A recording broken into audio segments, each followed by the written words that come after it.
മണ്ഡലകാലത്തിൻ്റെ സമാപനമാവുകയാണ് 26-ാം തീയതി. സ്വാമിമാരുടെ എണ്ണം വളരെയധികം വർദ്ധിച്ചിരിക്കുന്നു. ഇവിടെയൊക്കെ പ്രതീക്ഷയെ കവച്ചു വെച്ചുകൊണ്ട് 1,00,000 ഇന്നലെ 1,06,000 ഭക്തജനങ്ങളാണ് സ്വാമിമാരാണ് ശബരിമലയിൽ ദർശനം നടത്തിയത്. ഇന്നും വളരെ വലിയ ക്യൂ ആണ്. പമ്പ മുതൽ ഇങ്ങനെ 10,000 സന്നിധാനത്തിലേക്ക് വന്നുകൊണ്ടിരിക്കുകയാണ്.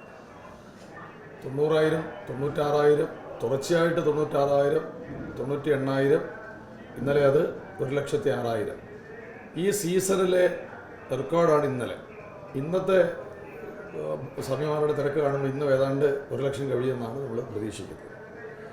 ശബരിമലയെ സംബന്ധിച്ച് സ്വാഭാവികമായിട്ടും തിരക്ക് കൂടുന്ന ദിവസങ്ങളാണ് മണ്ഡലകാല സമാപനം വരുന്ന ഈ 25-26 ദിവസങ്ങൾ. മാത്രമല്ല, നാളെ സുപ്രധാനമായ ഒരു ചടങ്ങ് ശബരിമലയിൽ നടക്കുന്നുണ്ട്. സുപ്രധാനമായ ചടങ്ങെന്ന് പറയുന്നത് പരമ്പരാഗതമായി എല്ലാ പാരമ്പര്യ പെരുമയും പേറുന്ന വളരെ വിഖ്യാതമായ തങ്കയങ്കി ഘോഷയാത്ര നാളെ സന്നിധാനത്തെത്തുകയാണ്. നാളെ 3 മണിക്ക് പമ്പയിൽ നിന്നും പുറപ്പെടുന്ന തങ്കയങ്കി ഘോഷയാത്ര ആയതിനെ സന്നിധാനത്ത് നിന്നും ഇതിനായി നിയോഗിക്കപ്പെട്ട സംഘം ശരംകുത്തിയിലെത്തി 5:15 മണിക്ക് സ്വീകരിച്ച് സന്നിധാനത്തിലേക്ക് ആനയിക്കുകയാണ്. 6:30 മണിക്ക് സന്നിധാനത്ത് 18-ാം പടിയുടെ താഴ്വശം എത്തുന്ന താഴെ തിരുമുറ്റത്തെത്തുന്ന തങ്കയങ്കി ഘോഷയാത്രയെ ആചാരപരമായി സോപാനത്തേക്ക് വരവേൽക്കുന്നു. ഇതുമായി ബന്ധപ്പെട്ടുള്ള സുരക്ഷാ ക്രമീകരണങ്ങൾ വളരെയധികം ഞങ്ങൾ ഇതുമായി ബന്ധപ്പെട്ട വളരെയധികം റിവ്യൂസ്, ചർച്ചകൾ, ഡിസ്കഷൻസ്, ബന്ധവ സ്കീം ഒക്കെ നടത്തിക്കഴിഞ്ഞു. വിലയിരുത്തലുകൾ നടന്നു. ഇതിൻ്റെ അവസാന ഭാഗമായുള്ള ഒരുക്കങ്ങൾ വിലയിരുത്താനായി കേരള ശബരിമലയുടെ സംസ്ഥാന ചീഫ് കോർഡിനേറ്റർ ശ്രീജിത്ത് സാറ്, ഞങ്ങളുടെ ADGP, അദ്ദേഹം ഇന്ന് സന്നിധാനത്തെത്തിയിട്ടുണ്ട്. അദ്ദേഹത്തിൻ്റെ നേതൃത്വത്തിലാണ് നാളത്തെ സുരക്ഷാ ക്രമീകരണം. ഇതുമായി ബന്ധപ്പെട്ട് ഭക്തജനങ്ങളുടെ എണ്ണം പരിമിതപ്പെടുത്തിയിട്ടുണ്ട്. 54,444 ആയിട്ട് വെർച്വൽ ക്യൂവും 5,000 സ്പോട്ട് ബുക്കിങ്ങും നാളത്തേക്ക് പരിമിതപ്പെടുത്തി. മറ്റന്നാൾ ഉള്ള ഈ സമാപനം, ഈ വിളക്കിൻ്റെ സമാപന ദിവസവും ഇതുപോലെ തന്നെ 60,000-വും 5,000-വുമായിട്ട് യഥാക്രമം വെർച്വൽ ക്യൂവും സ്പോട്ട് ബുക്കിങ്ങും ലിമിറ്റ് ചെയ്തിട്ടുണ്ട്. നാളെ 6:30 മണിക്ക് 18-ാം പടിയിൽ താഴെ എത്തുന്ന തങ്കയങ്കി ഘോഷയാത്ര ചാർത്തി അത് സോപാനത്തെത്തി തങ്കയങ്കി ചാർത്തിയുള്ള ഭഗവാന്റെ ദർശനം 6:40 ദീപാരാധനയിലാണ്. ദീപാരാധനയിൽ ഇതിനായി നേരത്തെ പരമ്പരാഗതമായി നമ്മൾ ചെയ്യുന്ന ആ രീതിയിലുള്ള ദീപാരാധനയാണ്. ആ രീതിയിലായിരിക്കും ദീപാരാധനയ്ക്ക് വേണ്ടി സോപാനം നമ്മൾ തയ്യാറാക്കുന്നത്. അവിടെ നിലവിൽ എല്ലാ ഭക്തജനങ്ങൾക്കും തൊഴാനുള്ള സംവിധാനം ഇല്ല. കാലാകാലങ്ങളിൽ ചെയ്യുന്ന പോലാണ് ഈ വർഷം ചെയ്തിരിക്കുന്നത്. എന്നാൽ ഈ ദീപാരാധനയ്ക്ക് ശേഷം നമ്മൾ മുഴുവൻ ഭക്തർക്കും, എല്ലാ അയ്യപ്പ ഭക്തർക്കും, സന്നിധാനത്തെത്തുന്ന സോപാനത്തെത്തുന്ന എല്ലാ അയ്യപ്പ ഭക്തർക്കും തങ്കയങ്കി അണിഞ്ഞ ഭഗവാനെ കണ്ട് ദർശിച്ച് സായുജ്യം അടയാനുള്ള എല്ലാ സംവിധാനങ്ങളും ഒരുക്കിയിട്ടുണ്ട്. ഒരാൾക്ക് പോലും സുരക്ഷിത ദർശനത്തിനും സുഖദർശനത്തിനും ഒരു തടസ്സവുമില്ല. എല്ലാ ക്രമീകരണങ്ങളും പോലീസ് വരുത്തിയിട്ടുണ്ട്. ഇതുമായി ബന്ധപ്പെട്ട് പമ്പയിൽ നിന്ന് സ്വാമിമാരെ കയറുന്നതിന് ചില നിയന്ത്രണം വരുത്തിയിട്ടുണ്ട്. നാളെ 11 മണിയോടെ, പകൽ 11 മണിയോടെ പമ്പയിൽ നിന്ന് സ്വാമിമാരെ കയറ്റുന്നതിന് ചില നിയന്ത്രണങ്ങൾ ഏർപ്പെടുത്തിയിട്ടുണ്ട്. എന്നാൽ വൈകുന്നേരം 5 മണിക്ക് ശേഷം, അതായത് തങ്കയങ്കി ഘോഷയാത്ര ശരംകുത്തിയിൽ എത്തി അവിടുന്ന് പുറപ്പെട്ടതിന് ശേഷം വീണ്ടും പമ്പയിൽ നിന്ന് സ്വാമിമാരെ സന്നിധാനത്തേക്ക് കയറ്റിവിടും. ശബരിമലയിൽ എത്തുന്ന എല്ലാ സ്വാമിമാർക്കും, എല്ലാ ഭക്തജനങ്ങൾക്കും സ്വാഗതം. അവർക്കെല്ലാം തന്നെ നാളെ തങ്കയങ്കി ചാർത്തിയുള്ള പൂജകളും ദർശനവും ലഭിക്കാൻ വേണ്ട എല്ലാ ക്രമീകരണങ്ങളും പോലീസ് ഒരുക്കിയിട്ടുണ്ട്. പോലീസും ദേവസ്വം ബോർഡും ഇതുമായി ബന്ധപ്പെട്ടുള്ള എല്ലാ സംവിധാനങ്ങളും എല്ലാ ഗവൺമെൻറ് വകുപ്പുകളും ചേർന്ന് കൂട്ടായ ഏകോപനത്തിലൂടെ വളരെ ഭംഗിയായിട്ട് എല്ലാ കാര്യങ്ങളും ചെയ്തിട്ടുണ്ട്. സ്വാമിമാരുടെ എണ്ണം വളരെയധികം കൂടുന്നുണ്ട്. സ്വാഭാവികമായിട്ടും ഞങ്ങൾക്ക് ജോലി കുറച്ച് കൂടുതലാണ്. പോലീസിനെ സംബന്ധിച്ച് പോലീസുകാർ വളരെ കഠിനമായി അധ്വാനിക്കുകയാണ്.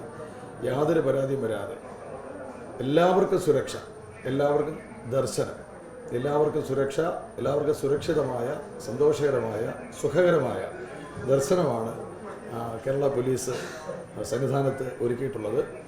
തീർച്ചയായിട്ടും ഞങ്ങൾ വളരെ സന്തോഷമുണ്ട്. ഇതുവരെ ഈ മൂന്നാമത്തെ ഫേസാണ്. ഇതുവരെ അത് വളരെ നല്ല രീതിയിൽ നടത്താൻ എല്ലാ ഫേസും നന്നായിട്ട് കൊണ്ടുവരാൻ കഴിഞ്ഞാൽ ഞങ്ങൾക്ക് സന്തോഷമുണ്ട്. വരുന്ന ദിവസങ്ങളിലും ഞങ്ങൾ അങ്ങനെ ചെയ്യാൻ കഴിയുമെന്ന് കരുതുന്നു.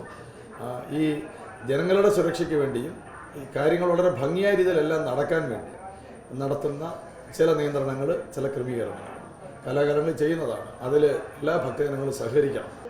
സാർ, ഈ തങ്കേങ്കി ഘോഷയാത്ര ഇപ്പോൾ പമ്പയിലെത്തുന്നു, അവിടെ നിന്ന് സന്നിധാനത്തേക്ക് വരുന്നു. അപ്പോൾ അതിൻ്റെ ഒരു യാത്രാ മാർഗങ്ങൾ അവിടെയൊക്കെ ഒരുക്കുന്ന സുരക്ഷ അതെങ്ങനെയാണ്?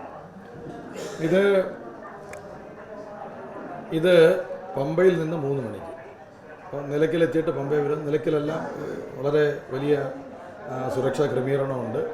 ഇവിടെയെല്ലാം സ്വീകരണങ്ങളുണ്ട്. പമ്പയിലെ സ്വീകരണമുണ്ട്, സുരക്ഷാ ക്രമീകരണം പ്രത്യേകമുണ്ട്. അത് കഴിഞ്ഞിട്ട് 3 മണിക്ക്, നാളെ ഉച്ച കഴിഞ്ഞ് 3 മണിക്ക് പമ്പയിൽ നിന്ന് പുറപ്പെടുന്നു. ശബരിമലയിലേക്ക് എത്തുന്നത് പരമ്പരാഗത പാത വഴിയാണ്. ശബരിപീഠത്തെത്തുന്നു, അവിടെ ഒരു ഹാൾട്ടുണ്ട്. അത് കഴിഞ്ഞ് ശരംകുത്തിയിൽ ആണ് പ്രധാന സ്വീകരണ സ്ഥലം. ഞാൻ നേരത്തെ പറഞ്ഞല്ലോ, സന്നിധാനത്ത് നിന്ന് നിയോഗിക്കപ്പെട്ട ഒരു സംഘം അവിടെ എത്തി, അവിടെ നിന്ന് സ്വീകരിച്ചുകൊണ്ടുവരുന്നു. ഈ വഴിയിലെല്ലാം തന്നെ, ഈ പരമ്പരാഗത പാതയിലെല്ലാം തന്നെ വളരെ ശക്തമായ സുരക്ഷാ ക്രമീകരണം, ക്രൗഡ് കൺട്രോൾ, സ്വാമിമാരെ നമ്മൾ വളരെ നല്ല രീതിയിൽ ഇത് വരുന്നതിനുള്ള എല്ലാ സംവിധാനവും ഉണ്ടാക്കിയിട്ടുണ്ട്. ശബരിമലയിൽ സന്നിധാനത്ത് ജോലി ചെയ്യുന്ന ഉദ്യോഗസ്ഥന്മാരെല്ലാം വളരെ പരിചയസമ്പന്നരാണ്.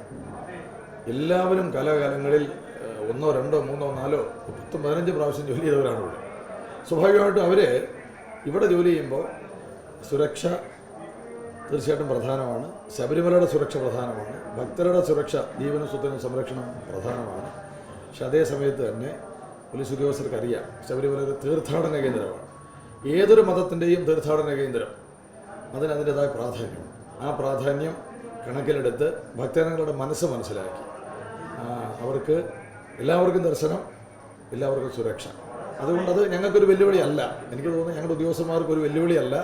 അങ്ങനെയാണെങ്കിൽ ഇപ്പോൾ ഇന്നലെ പറഞ്ഞതൊക്കെ ഒന്നും ഉണ്ടാവില്ല. എല്ലാ പോലീസ് ഉദ്യോഗസ്ഥന്മാരും ഒരു പരാതിക്കിട നൽകാത്ത തരത്തിൽ ജോലി ചെയ്യുകയാണ്. തീർച്ചയായിട്ടും ഞങ്ങൾക്ക് സന്തോഷമുണ്ട്. അത് വെല്ലുവിളിയായിട്ട് തോന്നുന്നില്ല എന്നാണ് എനിക്ക് പറയാനുള്ളത്. വെല്ലുവിളിയൊന്നുമല്ല, അവരതിന് എക്യുപ്ഡാണ്. ആ രീതിയിൽ മാനസികമായി തയ്യാറെടുത്തവരാണ് നമ്മുടെ പോലീസ്, സംസ്ഥാന പോലീസ് സേനാംഗങ്ങൾ. ഒരു ക്ഷേത്രം മാത്രമല്ലല്ലോ, അത് ഏത് ആരാധനാലയമാണെങ്കിലും കേരളത്തിലെ പോലീസ് സുസജ്ജമാണ്, വെൽ ട്രെയിൻഡാണ്, വെൽ മാനേഡാണ്. അവർക്ക് നന്നായിട്ട് മാനേജ് ചെയ്യാൻ കഴിയും. അതുകൊണ്ട് തന്നെ ശബരിമല ഒരു വെല്ലുവിളിയൊന്നുമില്ല. ശബരിമല വളരെ നന്നായിട്ട് അവർ മാനേജ് ചെയ്യുന്നുണ്ട്. സന്തോഷം. സാർ, അതുപോലെ തന്നെ മറ്റൊന്ന്, ഈ സുരക്ഷാ ക്രമീകരണങ്ങൾ അത് എത്രത്തോളം കൂടുതലാണ് ഈ ദിവസങ്ങളിൽ ഏർപ്പെടുത്തിയിട്ടുള്ളത്? അതിനെന്തൊക്കെ സംവിധാനങ്ങളാണ്? സുരക്ഷാ ക്രമീകരണങ്ങൾ സംസ്ഥാന പോലീസിൻ്റെ ഏതാണ്ട് 2000-ഓളം സേനാംഗങ്ങൾ ഇവിടെ ഉണ്ട്. കൂടാതെ സുരക്ഷയുമായി ബന്ധപ്പെട്ട് IRB കേരള പോലീസിൻ്റെ കമാൻഡോ വിഭാഗം, റാപ്പിഡ് ആക്ഷൻ ഫോഴ്സിൻ്റെ ഒരു വിഭാഗമുണ്ട്. പിന്നെ ഏതെങ്കിലും തരത്തിലെ മഴ അല്ലെങ്കിൽ അങ്ങനെയുള്ള പ്രകൃതി ദുരന്തമൊക്കെ ഉണ്ടാവുകയാണെങ്കിൽ നേരിടാനായിട്ട് NDRFൻ്റെ ഒരു സംഘമുണ്ട്. ഫയർഫോഴ്സിൻ്റെ ടീമുണ്ട്. സ്വാഭാവികമായിട്ടും അങ്ങനെ എല്ലാ വിഭാഗം പോലീസും ഉണ്ട്. നമുക്ക് ഈ തങ്കയങ്കി ഘോഷയാത്രയുമായി ബന്ധപ്പെട്ടുള്ള നാളത്തെ സ്വീകരണ പരിപാടി സമാപനം കൂടുതൽ ഭക്തർ വരുമെന്ന് പ്രതീക്ഷിക്കുന്നത് കൊണ്ട് സുരക്ഷ ശക്തിപ്പെടുത്തിയിട്ടുണ്ട്. കൂടുതൽ പോലീസുകാർ വന്നിട്ടുണ്ട്. പോലീസ് ഉദ്യോഗസ്ഥന്മാരുടെ എണ്ണം കൂട്ടിയിട്ടുണ്ട്. ഇന്നലെ ഇന്നുമായിട്ട് കുറച്ചുകൂടി പോലീസ് ഉദ്യോഗസ്ഥന്മാർ സന്നിധാനത്ത് എത്തിയിട്ടുണ്ട്. ഇനി കുറച്ചുപേരും കൂടെ എത്തും. വളരെ ശക്തമായ ബന്ദോബസ്താണ്. എല്ലാ തരത്തിലുമുള്ള ബന്ദോബസ്തോടെ ക്രമീകരിച്ചിട്ടുണ്ട്.